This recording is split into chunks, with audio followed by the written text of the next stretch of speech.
Do you think that the dream of a chicken farmer is to, like, one day be awarded, like, given a sash that's like, best cock? No. Because then it'd be a rooster farmer. So you throw him the brain destroyer. You're sitting there like a fucking baboon! Hey, fucking whiskey, sir! I couldn't stop at fucking 3 or 4, right? Wow! I'm CM Punk, and I wish we would stop genocide, you know? Money blow! Money blow! Oh, yeah, the clown. The only one of you buffoons who doesn't make me laugh. And as for you, I don't know you, but I'm sure you're a jerk.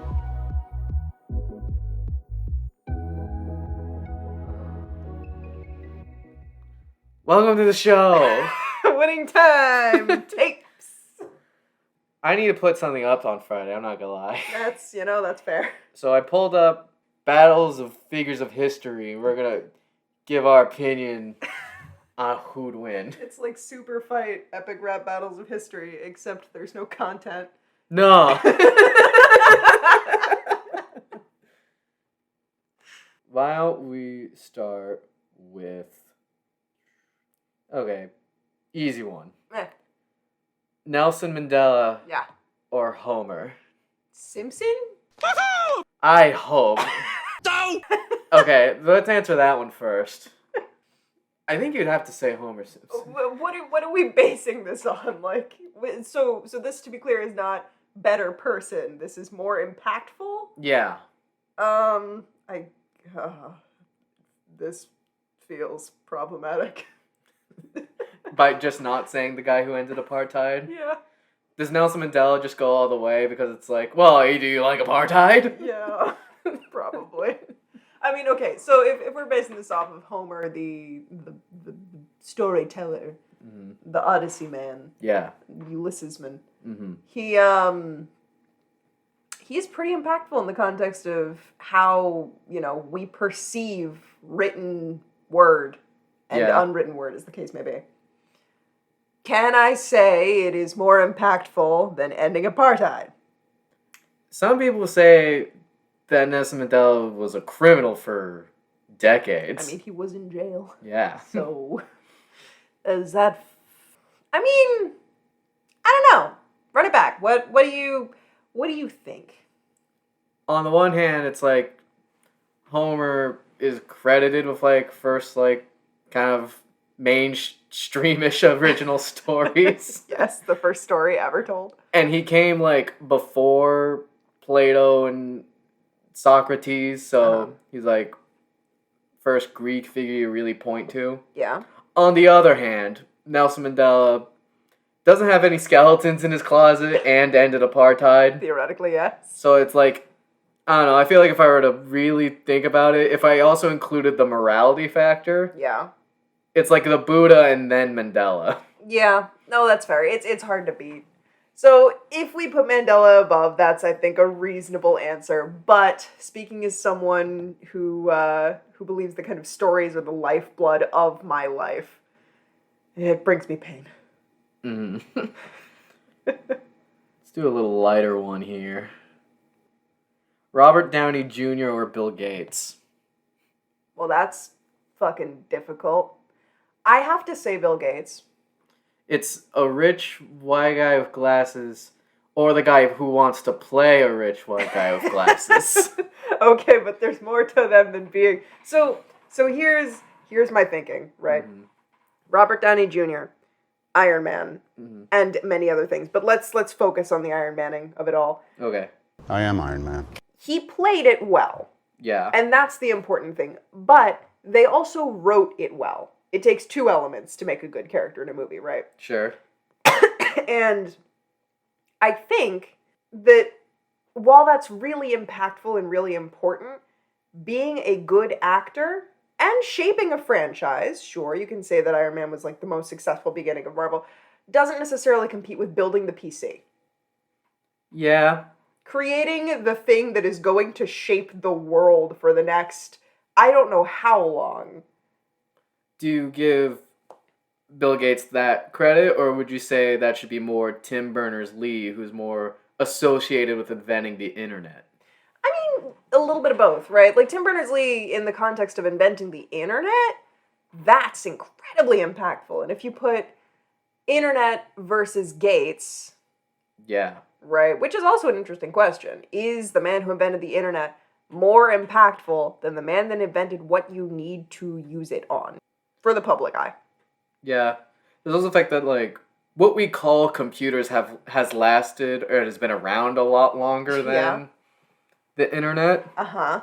Back to Robert. Yeah. Not only does he's like the main face of the whole Avengers run, which culturally also, like, people were like, are probably back then, it's like Star Trek, where, like, you're following along every movie coming out and, like, people were annoying to the point of talking about it. Yeah. But beyond that, he was also Tragic victim of his own circumstance? Charlie Chaplin, Oh. Zodiac, Okay, yeah. Fair. and now an Oscar winner. Yeah, and good for him, honestly. Yeah, I'm just trying to think what takes more talent. Mm-hmm. I think the slight on Robert Downey Jr. is you could say that except for the him in Oppenheimer, he's a lot of times playing himself. Yeah, he plays himself repeatedly. I think, if I'm recalling correctly, when we saw Oppenheimer, you didn't even recognize it was him. Yeah, For the vast majority of the movie, you didn't realize it was actually him. Yeah, I didn't look at trailers, and I just knew he was in it, and for some reason, my mind just had a block on who it was. I recognized his face, but I just couldn't, like, go like, oh, Iron Man. Right, which I would argue is incredibly successful then. Yeah, he won an Oscar for that. It's right, like, yes, he won an Oscar for it, but also it's because it's one of the only roles in which he isn't playing himself, at least in the modern. So, Because if it can put us ahead again, the President of the United States needs to know about it.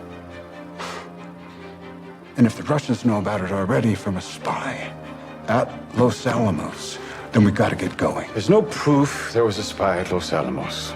Robert. Bill Gates or Downey Jr.? I think in terms of impact, I still have to give it to Gates. Yeah, probably. But Jr. puts up a fight. And I think, like, I don't know, I don't put Robert Downey Jr. as, like, my top 10 actors ever. No. But I think Bill Gates, for some reason, feels like an especially good matchup for him. Yeah. But Bill Gates probably still wins. I agree. I think that's fair. Let's do Rachel Ray versus Miley Cyrus. Ooh. Okay, this one's especially difficult for us specifically because I have a very deep connection to Rachel Ray and you love Miley Cyrus. I love Kesha more than Miley Cyrus. You do. But Party in the USA is, like, the most... It's a banger. And it's now, like, the most sampled guitar riff. Right. So let's put it out there. Let's lay all the facts out. Miley Cyrus, one of the most impactful Disney starlets of the modern day. We're not going to count Justin Timberlake or Britney Spears. Yeah. But Hannah Montana to becoming a singer to having a breakdown to really pushing through that breakdown in a fantastic set of music. Yeah, and he was with Thor's brher for, like, having Liam that... Hemsworth, Yeah, Liam for, like, that little power couple. Thor's brother. What would you call him? Liam. Okay. I guess Thor's brother's Loki, technically. Yes. But yeah, I feel like having the little power couple narrative also, like, helps for being in people's minds. Sure. I mean, it went very poorly in the end, but that particular breakdown resulted in Flowers, which was a mega hit, so and now she's considered a, immense mega star, so right. Rachel Ray. I can't vouch for the historic context of Rachel Ray. I don't know if she was the first. I don't know if she was the biggest to do, the thing that she did. Yeah. But 2 points. One, from a personal standpoint, for me, as a child, anything that had conflict stressed me the fuck out on TV.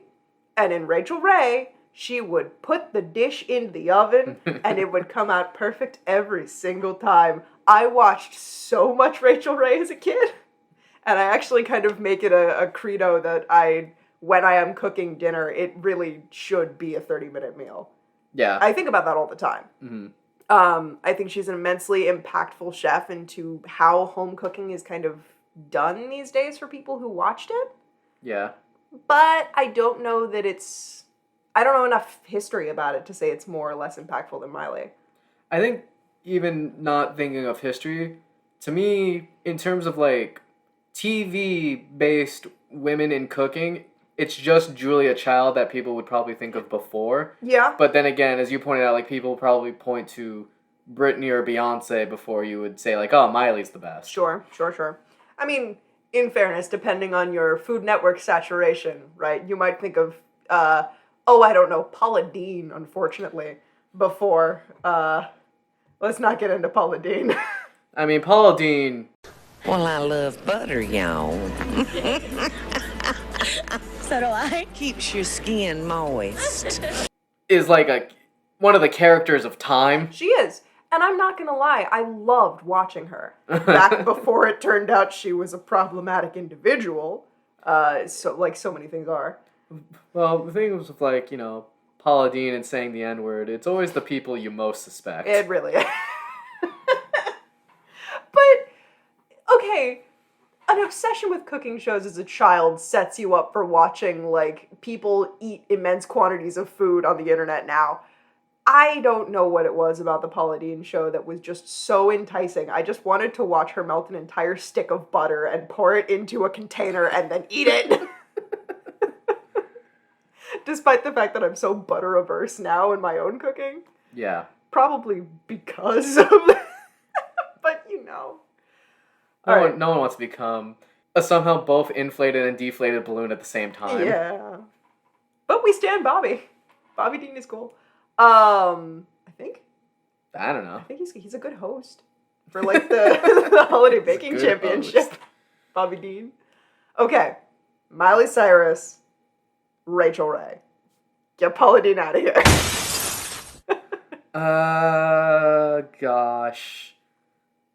I might just say Miley still, just because I think music is more like cooking is a fine art, you know? But it seems like there's a lot more room for musicians to fulfill like a greatest people's list than the best chefs. Yeah. They both are good, TV personalities, although Hannah Montana was like a more like acting based show, whereas Rachel Ray is a host. But yeah, that's probably where I lie, is just having the musical element shows a little more depth of talent as a human being than Rachel Ray. Even though Rachel Ray might be better at cooking than Miley is at singing or acting. Ooh, complicated. Don't know enough about it to say one way, but I'm okay to say that Miley takes this one for now, barring further research. Yeah. Shut up, phone. You're so popular. No, I'm not. Next, we have Pythagoras versus Shaquille O'Neal. Okay. Shaquille is the hypotenuse to the, I don't know, is calling him a sellout a problem? Shaq? Yeah. The man who's done Gold Bond and The General and Good thing one car gives me full-size luxury and 36 miles per gallon. Which is nice because I've got shoes that are bigger than most hybrids. And more stylish, too. If you don't know the luxurious yet fuel-efficient LaCrosse, you don't know Buick. and has his own soda line. And let's not forget the gummies the size of your palm. He's like if Krusty the Clown was a black basketball player.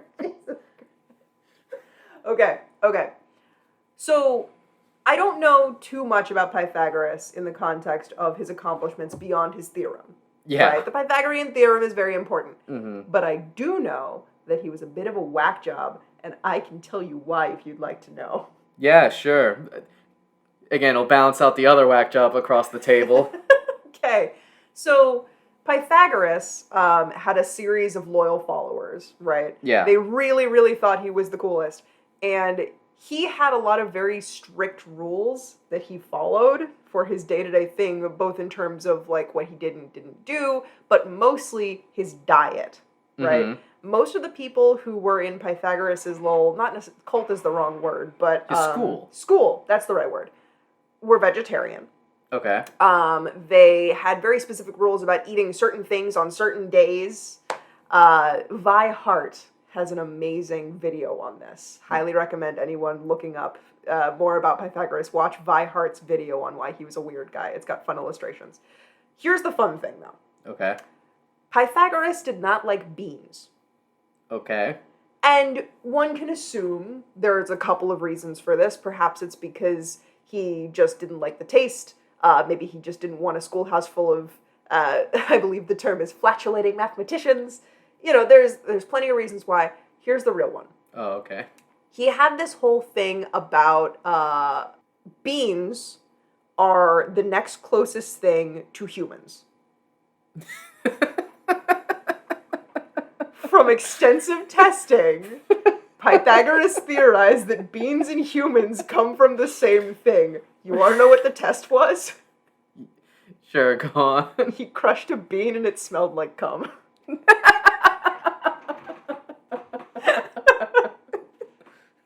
So it was like, this must be humanoid.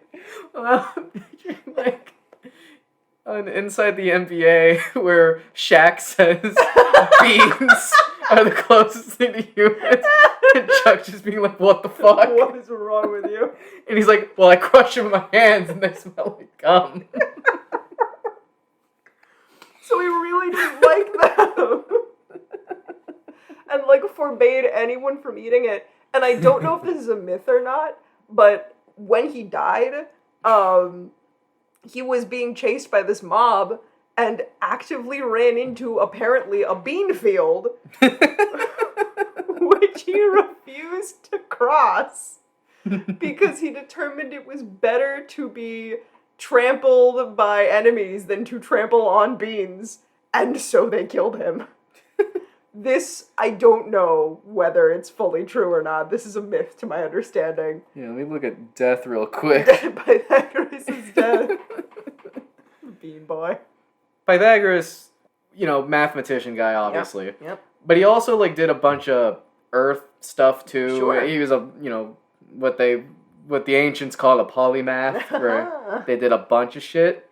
Shaq is kind of a polymath of the modern day. He played basketball at the highest level. Uh-huh. He acts. He does. He's, to some extent, a rapper. An entrepreneur. Yeah, definitely an entrepreneur. He's now, I think he's a chief somewhere in, Atlanta. Mm-hmm. So, kind of like how we joke around about Snoop Dogg, filling out all the side quests of life. Yeah. Shaq is kind of on that trajectory. Yeah. He's everywhere. He's everywhere. Yeah, definitely there are Pythagoras accounts of attack. Mm-hmm. A legend reported that Pythagoras almost managed to escape, but came to a fava bean field and refused to run through it. Yep. God. So stupid. I mean, isn't it? You know what's even dumber? Yeah. He chose to run around the field. Yeah. And using his own theorem, this was a poor choice. Anyway. That is very funny. So. Yeah, man, Greek guys really wanted to, maybe that's part why we're talking about it now. They wanted their death to be, known. Oh my god, yeah. There's a whole, I guess you can call it hyper-masculine way of thinking where, really the most important thing you do is how you die. Huh. Where, Socrates was in jail, drinking poison as he's teaching. Hemlock, yeah. Archimedes was, another Greek scientist who, was getting bombed by invaders, and as he was getting arrested, he's like, "Do not disturb my circles." My circles! Dude, Archimedes is crazy, and we could do an entire episode just talking about Archimedes. Yeah. Archimedes is definitely a contender that I'm sure has an opponent somewhere. Oh, absolutely. Because I feel like he would just normally, even in the realm of science, just kind of crush most. Yeah. And then it's just Newton passed him. Mm-hmm. And then because Leo painted, yeah. Leo also gets to pass him. Yeah. But then the rest, I don't know, you could say Archimedes is next. No, I could go on about Archimedes, but we have other people to go through. Like Aretha Franklin versus Charlie Chaplin. Wait, did we choose whether Pythagoras or Shaq was more important? Oh, more important? I think it's obviously Pythagoras, but more significant? Oh man, that's tough. I mean, kids these days will know the name Shaq more than they will know that Pythagoras is not more than a word. Right? Any child these days that is going to learn about the theorem is like, isn't that just the word that comes before the word theorem? Right. I think if you include the Earth stuff, like I think he's credited with like the climate zones. I'm sure. He's got a huge... Yeah, let's look smart and give it to Pythagoras, but we acknowledge Shaq's we know why Shaq is his opponent. He's got your back. Who? Dude, the pain's no match. Aretha Franklin versus Charlie Chaplin. Oof. Maybe the best singer versus like the first like star director. Okay, so give me some background. For Chaplin, we got films such as City of Lights and others. Silent films, comedy, one of the faces of comedy.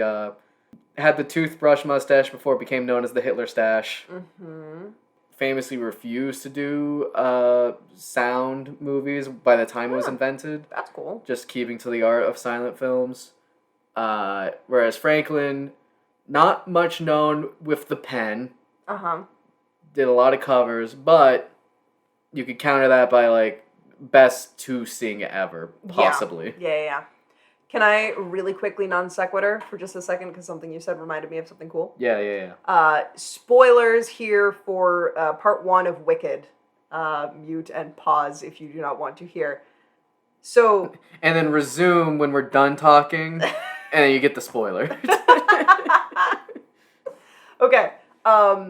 There's a scene where the Wizard of Oz is behind a curtain, bouncing the moon around. Okay. And the moon is this huge ball, and it is 100%, I haven't Googled to confirm, but I saw this and I'm like, oh my god, 100% pulled from The Dictator. Mm-hmm. And given the context of who the wizard becomes, Yeah. absolutely clear connection there, 100% intentional. And I thought that was really cool. Yeah. Okay, spoilers over. Came to mind because of the Hitler stash thing. Right. I don't know, I just had to clarify. Aretha Franklin, one of the best to ever freaking do it. Or Charlie Chaplin. I want to say, and I hate to do this, I have to say Chaplin. Okay. In this context. Because what I can give to Aretha is only what I know. And what I know is that she was a phenomenal singer and did kind of shape a lot of how... It's not even gospel, it's not jazz. Soul. Yeah. Sounds. Mm-hmm. Right? People have been trying to be her forever. Yeah. So yes, she laid ground. Does that mean that she's more impactful to how history works than one of the first successful comedians of the screen? Yeah. I don't know. But I feel like... It's probably not, and you're right.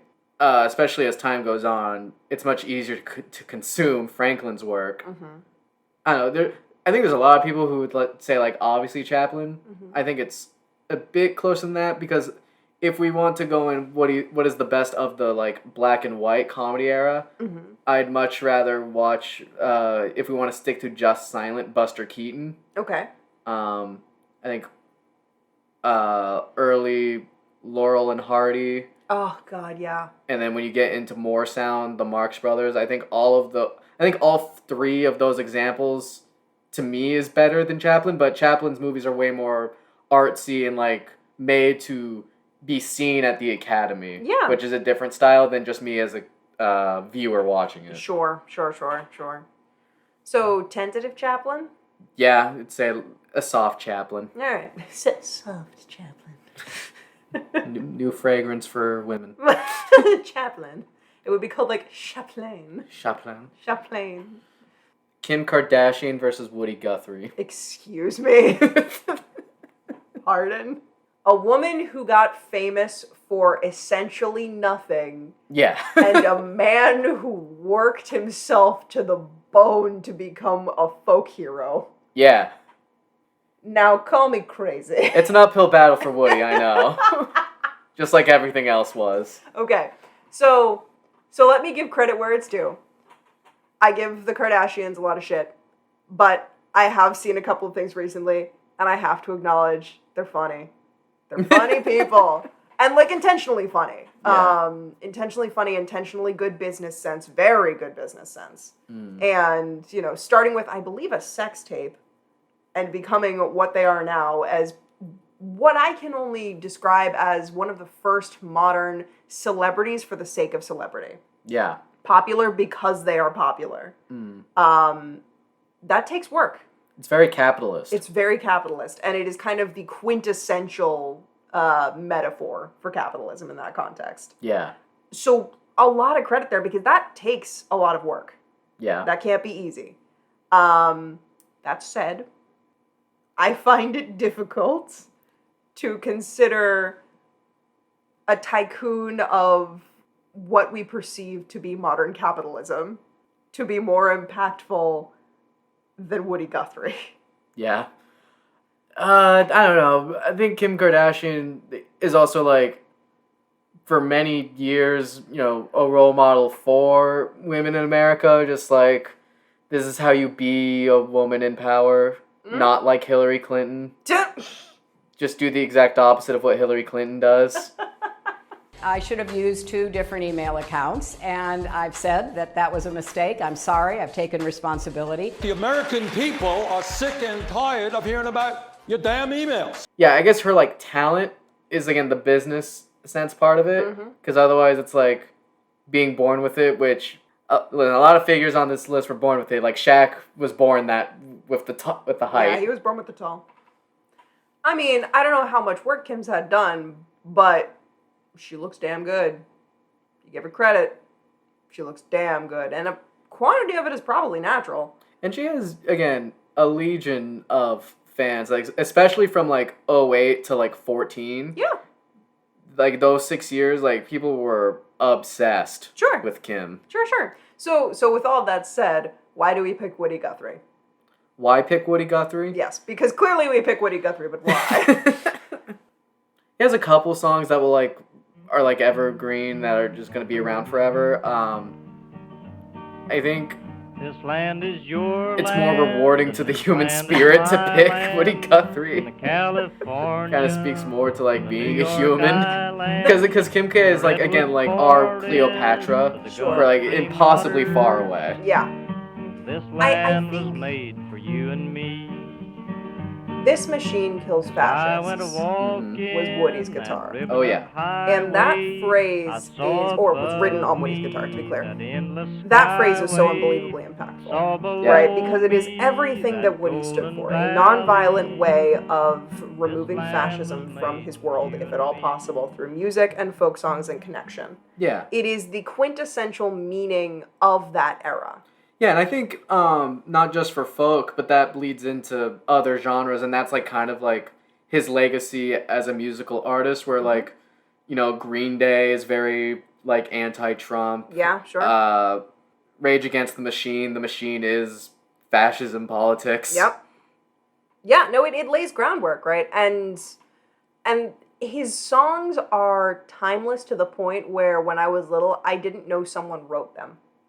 Yeah, no, they're, like, songs, like, from that era, in folks or blues, or sometimes even jokes from that far away, also feel like, oh, these are just kind of sayings we've had. Right, these are impossibly far, these have always been, and then it's like, what do you mean it was less than a century ago? Someone had to come up with it. Someone had to come up with it.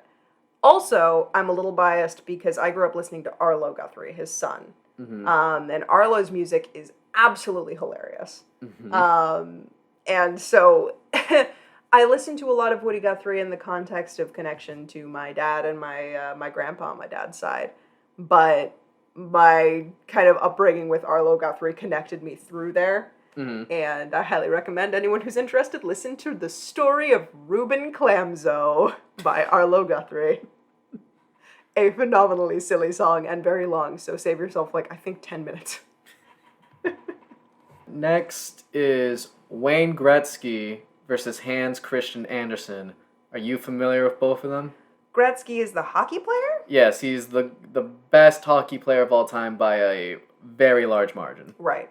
And Anderson is the writer of fairy tales. Yes, Mermaid, Princess and the Pea, and like many other ones that are as big as that. Okay. That's a huge question. Let me pull up actually a little more as you give some preliminary thoughts. Yeah, sure. I mean, so I've not seen much of Gretzky. I know he is the best to ever be in the context of hockey, at least from what I've heard. I grew up reading fairy tales. So I've been handed the list, which appears to be things like The Emperor's New Clothes, The Little Mermaid, The Nightingale, which is, I read that one a lot, The Steadfast Tin Soldier, represented in Fantasia, The Red Shoes, The Princess and the Pea, The Snow Queen, which was, I believe, the story that turned into Frozen, The Ugly Duckling, The Little Match Girl, so sad, and Thumbelina. Mm-hmm. And these are the most famous. These have inspired ballets, plays, and, a bunch of other stuff. The question, I guess, for you is, do you think someone who is the best ever at a popular sport, like number one, beats those stories? Do you think sports is important enough in culture for humans that someone who's the best at it could beat these 100+ old stories? I'm really, really biased, and unfortunately, I think this particular question leans a lot into that bias. Okay. Because since I didn't grow up with any context of sports, but I did grow up with fairy tales, I view that kind of, like, being amazing at a sport, being the best to ever be at a sport, that's pretty dang cool, but it's a sport that I don't know much about. Sure. So I perceive it as kind of separate, whereas I watched the Little Mermaid movie more times than I can count as a child. Yeah. It was incredibly impactful to my growing up, and as I stated previously, stories are my lifeblood. So I personally find Hans Christian Andersen more impactful. But if you grew up in, I don't know, name a non-English speaking country. Yeah. Right? And you didn't grow up with the, fairy tales, these specific fairy tales. They can be translated. They can be translated, and I maybe they were. They probably were. They definitely have been. Would it be as impactful as if you started watching hockey and got really, really obsessed with it, and hockey becomes your life? Wayne Gretzky would take the cake. Yeah. I think for me, who has more of appreciation for sports in general to humankind and Gretzky, I think Hans Christian Andersen still wins because these particular stories, again, last forever, became movies. Maybe if they didn't become movies, it'd be closer. And because Gretzky is the best, he would take it. I think Gretzky would win against many other authors slightly beneath this caliber. But I think Hans, that's too many fairy tales where just him and the Brothers Grimm, take it over Gretzky. Yeah. I do want to retcon a previous statement. I said name a non-English speaking country. Hans is from Denmark. Yeah. So, okay, yes, from global reach, right? Let's put that into account. I feel like it goes to Hans. Yeah, I definitely see the argument for Wayne, but I think it's Hans. I would love to hear an argument for Wayne from someone who is obsessed with hockey. Yeah, well, here, I could do a couple of things. I'm not obsessed with hockey, but Wayne Gretzky has 183 records in the sport of hockey. Say there's maybe a little over 200 things you could be the best at in hockey. He's the best at 183 of them. Man, that's got to be some kind of record. Yeah, he has records for being the youngest best at hockey and the oldest best at hockey too. It's crazy. Yeah. Oof. He has way more goals and assists leading to assists by a large margin compared to anyone else who's played the game. I think he has, it's either 7 MVPs in 4 championships or backwards. Played in an era where the second best player of hockey all time played in kind of the second half of his career, a guy named Mario Lemieux. So he was not dodging like any other people who could have been the best. He's called the Great One. I mean, clearly. Yeah. I don't know much of his philanthropy around hockey like I could say for basketball players like LeBron or Bill Russell. But, there's nothing where and he also had a 17-year-old date like Kobe Bryant or something like that. Oh dear. Yeah. Yeah, no, those are all good. Those are all really, really good points.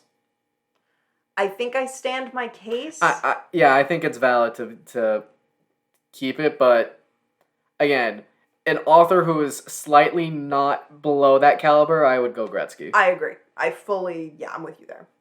Like, if you'd done J.K. Rowling versus Wayne Gretzky, and I say this with the knowledge that Rowling has established an empire. Yeah. I think I'd still choose Gretzky. I don't know, if we want to open the Rowling book. We can open the Rowling book, and I credit this to say I read all the Harry Potter books as a child, and I loved them. But we do not condone J.K. Rowling as a person. Yeah.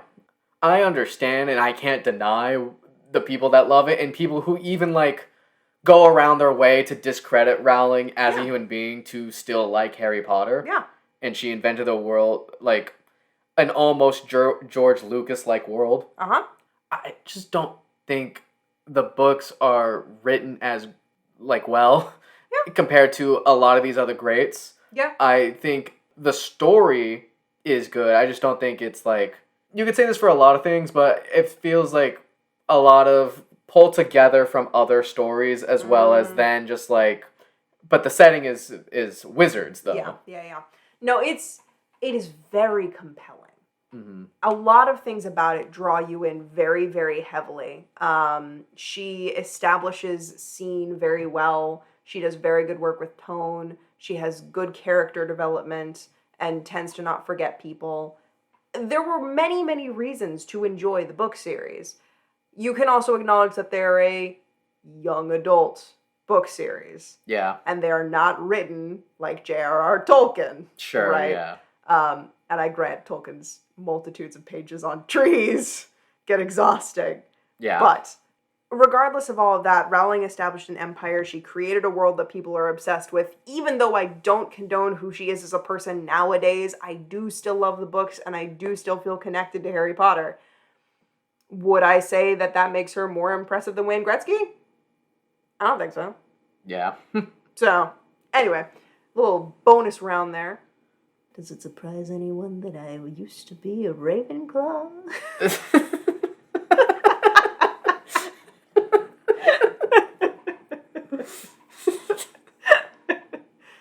Alfred Hitchcock or Cesar Chavez.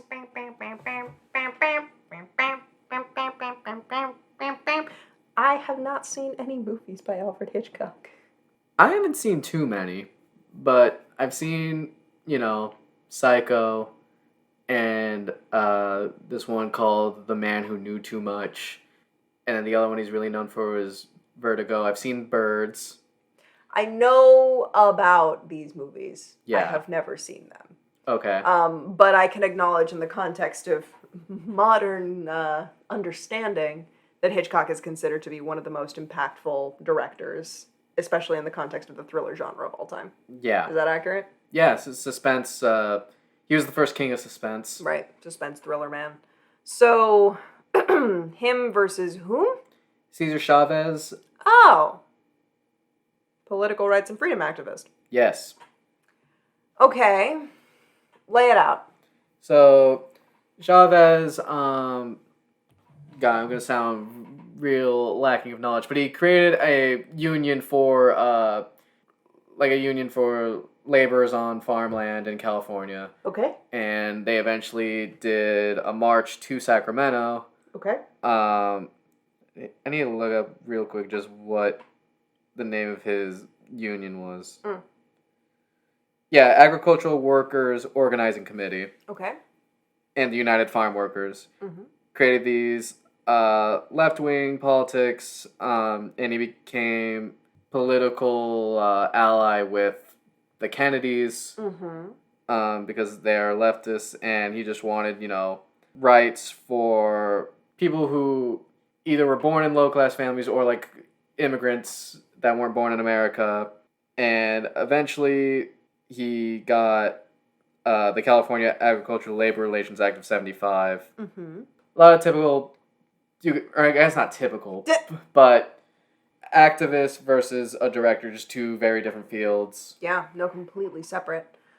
I feel as though giving the win to Hitchcock in this context is a very...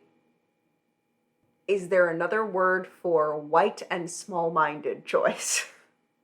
I don't know. I feel like this whole website is designed on, like, do you want to feed or go out of your way to be against white, to, like, not support white, especially if you're a white person reading it? Yeah.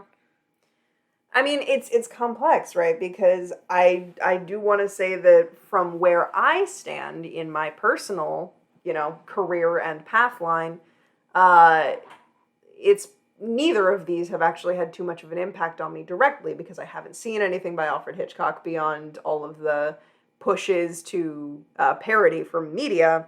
I've been very, very lucky in my employment. Mm-hmm. So this comes down to a choice of who do I think made the heavier impact on society. And I think Cesar Chavez actually has a really good case there. Mm-hmm. I don't know. I feel unqualified to make this decision.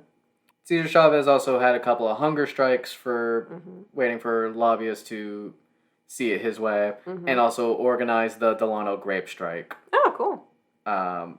Where across the nation, people who, distributors of Delano's grapes were picketed, and like businesses went down, and so that people would only buy grapes from companies that supported their immigrant workers and so on. Sure. Yeah, I'd probably say still Chavez. I think from a social standpoint. Yeah, I think there's a good chance, even if I was born, or at least like a teenager or a young adult in the 60s, where I get to see both of them, I'd be more likely to be attached to Hitchcock's works, where they didn't have as much of a staying power for people born around 2000 and afterwards. Yeah, sure. Whereas you can kind of always appreciate what Chavez did. Yeah. There's like an advantage in these type of conversations for doing things for many people. Right. Whereas Hitchcock's movies don't do things really for people outside of just providing another art. They do. And an art they did provide. Let's not, let's call a spade, but I think this one goes to Chavez. William the Conqueror versus Frederick Douglass. Okay, I'm going to need some background.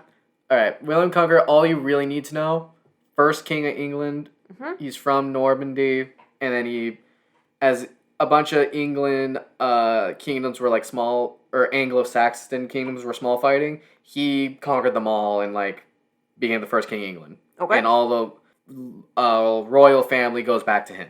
Okay. Frederick Douglass was an abolitionist who started as a slave, who then was who became a self-taught man of how to write through like being friends with white kids, and eventually becoming one of the, a prolific writer. A lot of his materials about him as a former slave, and just, he was in the North, so he was able really to articulate through words how like slavery was bad and like really demeaning to like any human being. Sure. And he was also an incredible speaker and would give these speeches. And he's also known as the most photographed man of all time. Really? Yeah, there's more photographs of Frederick Douglass because it was a black intellectual, which in America wasn't really seen. Yeah, no, that's fair. And I think it's really hard because I think Frederick Douglass could be pointed at for Americans like the first great, black activist that could actually like do something to help them and had some sway in later that we'll see again with like, again, the Martin Luther Kings, the John Lewis, and so on.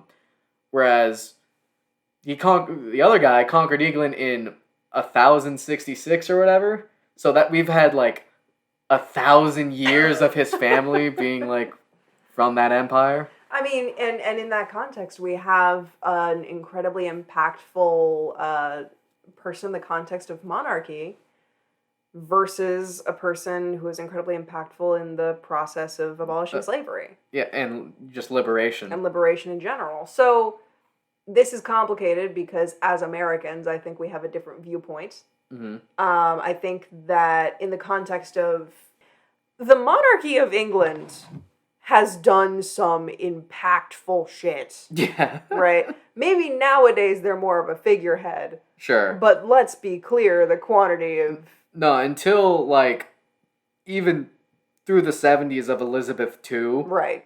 They were fucking shit up. And they're, William's bloodline did some serious crazy shit. For better and for worse. Much for worse in certain contexts, but not necessarily in the context of what we know as our world today, right? So, granting that, and granting that I think if we came from England, our perspective on this would be different. I think that what Douglas did shaped perceptions about slavery in America and really, really impacted the movement towards abolishing it because of what he was able to provide and because of what he was able to do. Yeah.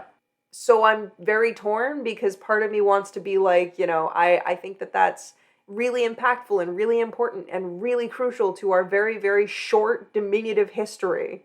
Yeah. But then I also have to acknowledge a 1,000-year-old bloodline that has shaped a lot of the rest of the world.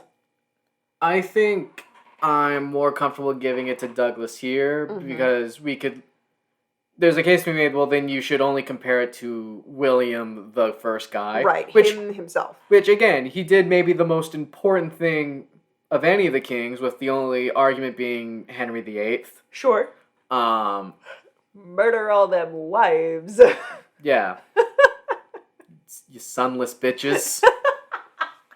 Where, with Frederick, I think even for non-blacks, he proved the ability to look at the Constitution the way that racists will hold it up as this great perfect thing, and again point out the anti-slave language from it, and the framers didn't design this country to be one way forever, and you are supposed to adapt. And I think Frederick, from that perspective of being a slave, we're able to convince enough white people to be yeah, that's bad. Yeah. And I think to be able to convince a large amount of white people when you're not white to do anything is a feat. I agree.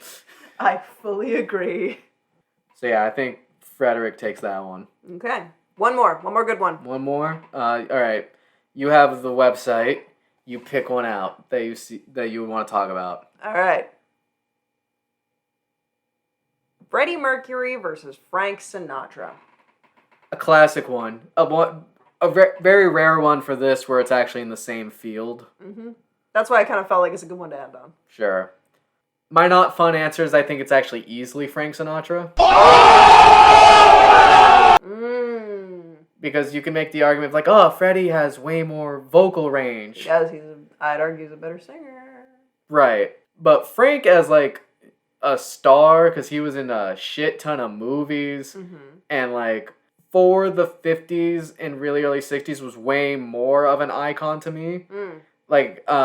Freddie does get help with nowadays with the movie, but in the past by being, the face of AIDS. Oh my god. Okay, the face of more than just that, but yes. But that cause, Yeah, sure. The face of AIDS. Yeah, how dare you? You gonna look at me and tell me I'm wrong? You're not wrong, but damn. I'd like to think of him as the face of the man that sang Bohemian Rhapsody. Yeah. For me, it's both have songs, and neither of them have albums. Yeah. But Frank Sinatra was in an era before albums were really thought about. Okay. I don't know, there's not really a Queen album I'd sit down and listen to all the way through. The best hits of Queen. Yeah. Which, sure, you can make the argument that the best hits of Sinatra are more likely to all sound the same. Yeah. Which, I think any diversity in Queen's sound comes from Brian May's guitar work more so. We've gushed about May before. We love May in this household. I'll put this out there. Yeah. I will listen to Queen more than I will listen to Sinatra on my own. For me, it's about literally the same, and I'm just keeping in mind, I think he had more of a presence in American culture. Yeah, and I don't argue that. I find Queen's music more intriguing and nuanced and complicated and difficult to sing. Freddie's range was like no other, right? And while we can certainly give Sinatra a lot of credit in the context of everything that he's done, I do want to point out that Freddie's vocal capacity was insane. That man could hit the highest highs like it was nothing. There's this clip of him warming up with an audience before a show and just kind of getting everyone into it. And it's this moment of connection where you see him doing his like kind of things, and everyone's singing back to him, and it's so exciting. And he ends it on this note, this just high kind of sustained note, and the crowd erupts, and it's this beautiful piece of filmography. I love that video. I think that Queen brought people together in a very, very important sense. I think that Freddie Mercury becomes a queer icon of history, one of the greatest, iconographies for that in the music context. I think that he's brilliant, and I acknowledge I accept the loss if it comes the fact that Frank Sinatra wins because he has a larger breadth. But I find it difficult to relinquish because I think he's so amazing. Again, there are things that Mercury does that Sinatra can't do. But I think it kind of also goes back the other way, where Sinatra's Have Yourself a Merry Little Christmas, I don't think really anyone could replicate. Not the way he did it. Little Christmas. Didn't he also hate The Godfather? Sinatra? Yeah. Yeah, well, alright, we're going to go into this. Yes, he was part of the Rat Pack, and he was part of, John Colombo's gang of people who initially did not want the movie to be made. Whereas Colombo was eventually convinced by Al Buddy, the producer of the show, that this would be good for Italians because it's about family and not about glorifying mobsters. Famiglia. Right.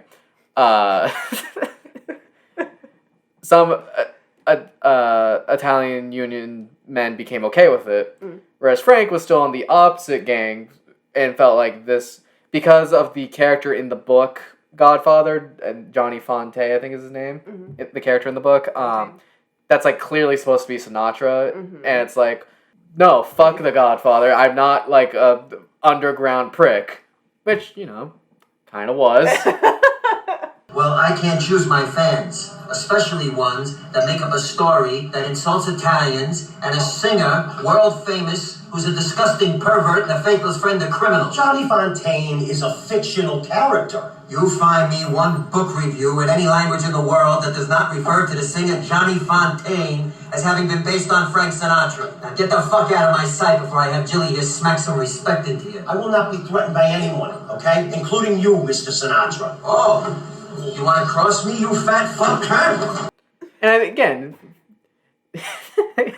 we got queer icon or kind of in the hand of the mafia.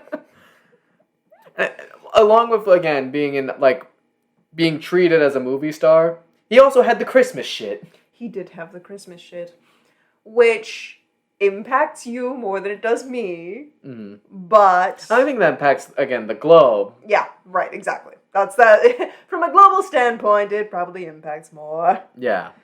I'm willing to concede the win to Sinatra. Again, we don't have to agree on every single one. That's just...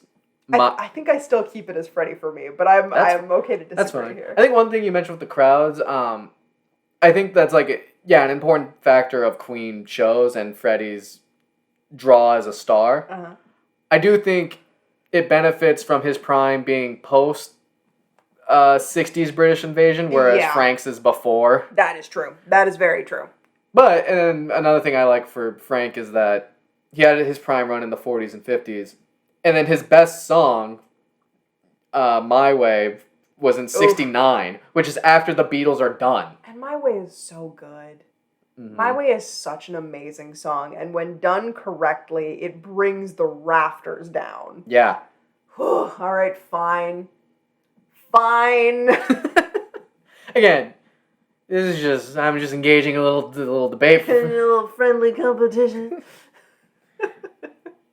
I don't think we're going to do this type of episode again, but hey, this website has a lot, and they could probably bring more interesting topic. So, my favorite was obviously Pythagoras versus Shaq. Oh my god. It's such an interesting one on paper, and then the fact that you bring up this bean freak. Bean freak. Nah, he's so funny. Watch the By Heart video. It's so worth it. It's so worth it. She essentially covers what I covered, but like, it just... her stuff is so fun. Later, bean freaks.